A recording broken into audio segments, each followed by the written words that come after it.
Hello friends, I am doctor Anjali Sharma. Welcome again. आज हम जानेंगे माइग्रेन के बारे में। तो चलिए शुरुआत करते हैं। A migraine is a severe and painful headache. Migraine होता क्या है? ये एक बहुत ही सीवियर और एकदम दुखदाई हेडेक होता है। They can be preceded by sensory warming science. इस माइग्रेन को कुछ साइंस के हिसाब से हम समझ सकते हैं, जैसे कि flash of light, blind spots, यानी पेशेंट को टेम्पररी विजन लॉस होगा या फिर ब्लाइंड स्पॉट्स दिखेंगे। Tingling in the arms and legs, यानी उसके हाथ पैर में टिंगलिंग सेंसेशन होगा।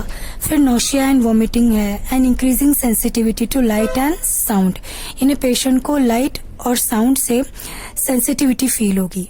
उसके बाद है माइग्रेन्स में be caused by changes in the brain stem and it's interaction with the trigeminal nerve.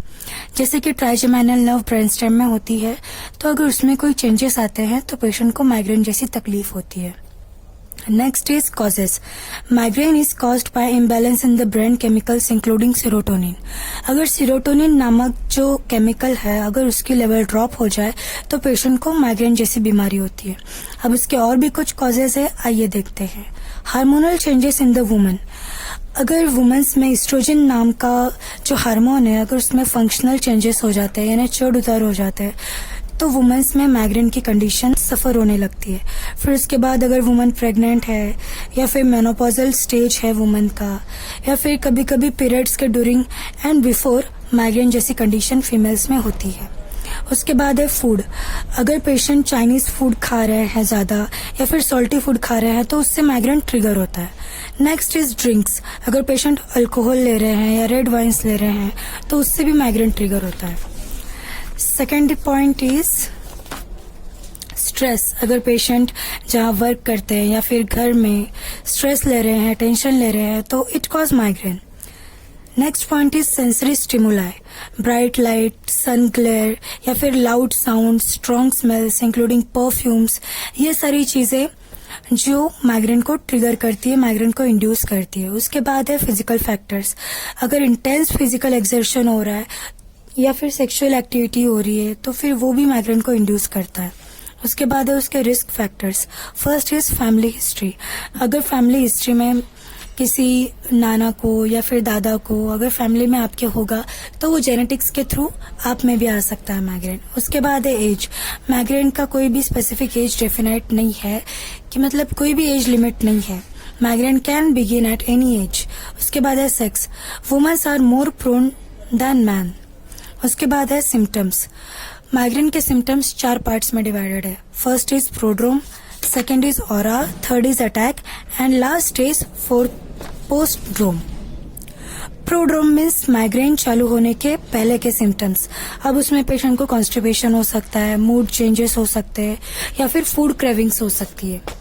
उसके बाद है नेक स्टिफनेस। उसके बाद है increase thirst and urination. Patient को लगेगा कि बार बार वॉशरूम जाना पड़ रहा है, फिर बार बार प्यास लगेगी। उसके बाद है ऑरा, यानी atmospheric. Visual phenomena such as seeing various shapes, bright spots और द फ्लैश ऑफ लाइट, यानी कि पेशेंट को टेम्पररी विजन लॉस हो जाएगा, ब्लाइंड स्पॉट्स दिखेंगे, अलग अलग तरह के शेप्स दिखेंगे और फ्लैश ऑफ लाइट दिखेगी। उसके बाद है pins and needle sensation in the arms and legs, यानी वही जो टिंगलिंग सेंसेशन हमने पहले पढ़ा था। उसके बाद है वीकनेस और नमनेस इन द फेस और half side of the body, यानी पेशेंट को one side of the body में नमनेस फील होगा या फिर वो पार्ट कमजोर फील होगा, कमजोरी आ जाएगी। उसके बाद है डिफिकल्टी इन स्पीकिंग। पेशेंट को बात करने में दिक्कत होगी। उसके बाद है हियरिंग नॉइस और म्यूजिक, यानी पेशेंट अगर म्यूजिक सुन रहा है या फिर अगर कोई भी ऐसा नॉइस है उसके आजू बाजू तो उसको पेशेंट को दिक्कत हो जाएगी। उसके बाद है third attack. Pain on one side और both the side of your head, यानी पेशेंट को फोरहेड में हाफ साइड या फोरहेड में पूरे फोरहेड में पेन होगा। उसके बाद है पेन दैट फील्स थ्रोबिंग और पल्सेटिंग, यानी पेशेंट को ऐसा लगेगा कि मेरे सर पे कोई जोर जोर से किसी चीज से मार रहा है, हैमर कर रहा है, या फिर पल्सेटिंग यानी ठस ठस टाइप वाला पेन होगा। उसके बाद है sensitivity to light, sound and sometimes smells and touch, यानी पेशेंट बहुत ज्यादा सेंसिटिव हो जाता है लाइट को, साउंड को या स्मेल्स, यानी जैसे स्ट्रॉन्ग परफ्यूम है वैसे, और कभी कभी टच को भी। उसके बाद है पोस्ट ड्रोम, यानी ये सारे सिम्टम्स है अटैक वाले जो ड्यूरिंग अटैक पेशेंट को होते हैं। और उसके बाद जब पेशेंट का अटैक चले जाए माइग्रेन का, तब कौन कौन से सिम्टम्स आते हैं ये वो है, यानी कि कन्फ्यूजन होगा, मूडीनेस होगा, डिजीनेस, यानी चक्कर आएगी पेशेंट को, उसके बाद वीकनेस, कमजोरी आ जाएगी, उसके बाद है sensitivity to light and sound. फिर उसके बाद है ट्रीटमेंट। पेशेंट को आप ट्रीटमेंट में दे सकते हैं कि जब वो हेडेक उसका कितने देर तक रुक रहा है, या फिर हेडेक की फ्रीक्वेंसी क्या है, टाइमिंग क्या है, ड्यूरेशन क्या है, उसके हिसाब से आप ट्रीटमेंट दे सकते हैं। उसके बाद है मेडिकेशन। माइग्रेन के मेडिकेशन में आप ट्रीटमेंट पार्ट में ट्रिप्टेंट्स दे सकते हैं, या फिर उसमें आते हैं सुमोट्रिप्टेंट्स, रिजाट्रिप्टेंट्स, एलोट्रिप्टेंट्स, नैरोट्रिप्टेंट्स एंड एल्मोट्रिप्टेंट्स। उसके बाद डाइट।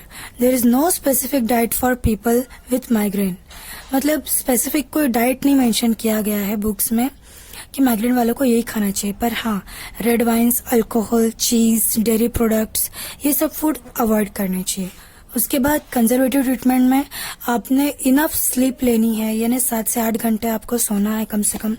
उसके बाद है रिड्यूसिंग स्ट्रेस, यानी आपको टेंशन कम लेना है। उसके बाद है ड्रिंकिंग प्लेंटी ऑफ वाटर, यानी आपको बहुत सारा पानी पीना है कि जिससे शरीर की गंदगी निकलते रहे और आपको कोई भी तकलीफ ना हो। उसके बाद है अवॉइडिंग फूड्स, यानी Chinese foods, drinking alcohols, red wines and dairy products, ये सब आपको अवॉइड करना है। उसके बाद है रेगुलर फिजिकल एक्सरसाइज।